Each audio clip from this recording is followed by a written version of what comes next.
What's up guys, Everything Apple Pro here and the mammoth arises. The Samsung Galaxy Note 8 is here with its dual lens camera, massive 6.3-inch display, and it's basically the embodiment of a Samsung Galaxy S8 in a Note shell. So let's see how it compares to Apple's biggest and best offering at this time, which would be the iPhone 7 Plus. Yes, I know the iPhone 8 is practically here, and I will test it with it when it comes out, but it's not here now, is it? Anyways, let's go ahead and see how these compare in an ultimate speed test and see which one is the dominant winner. Apple with its A10 chip, which has proved to be quite the competition, as no smartphone has been able to surpass it, but the Note 8 comes with an additional gigabyte of RAM. So let's see if that makes an impact in a speed and day-to-day real-life usage comparison. And I just wanted to mention that using these things side by side makes my iPhone 7 Plus feel ancient. This thing is massive, dominated by that crystal clear OLED display. It looks great. Anyways, let's jump into the real world usage test. So with all of the apps cleared from the app switcher, I'm going to start by launching the clock and starting a timer. This is testing a bunch of applications that you would use on a day-to-day basis, Instagram, Snapchat, take some pictures, and the Note 8 and iPhone 7 Plus are butting heads. They are just keeping up to one another. So in Photoshop Express, we're going to be editing an 8K image and exporting it. And at this point, this is the closest I've ever seen a phone come to the iPhone 7 Plus. The OnePlus 5 was close because of the lack of animations, but both here are incredibly fast. The Note 8 loads Minecraft faster, jumping into Super Mario Run. They're still at the same spot in this test. So it definitely tells me the extra 2 gigabytes of RAM on the Note 8 are probably helping. Maybe it's the Android 7.1.1 optimization, because the Galaxy S8 started to fall behind at this point.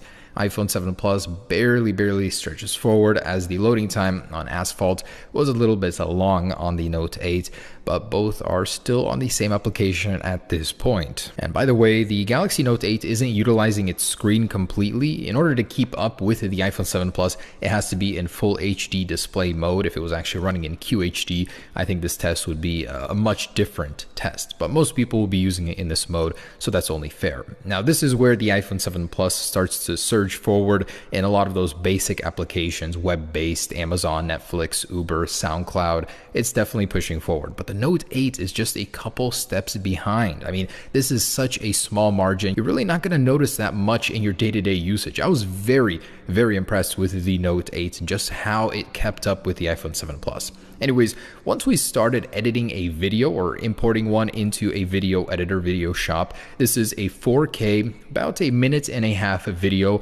and it's the exact same format on both devices. This is where the Note 8 started to fall behind. It took a lot longer for it to prepare the video clip and then to compile it and export it to the gallery. So in the meantime, the iPhone 7 Plus is on round 2. The iPhone has always been a champ of keeping apps running in the background, having them stay exactly where they were when you last left them, no matter how many you have open. So while the Galaxy Note 8 was still compiling the video, the iPhone 7 Plus was making the rounds into already opened applications and ready to go. So that's a round 2 for the iPhone 7 Plus on 10.3.3, which is pretty dang good. And it comes in at 31 seconds for round 2. Round 1 was 2 minutes and 49 seconds. It's very consistent with past results I've had in these kind of tests.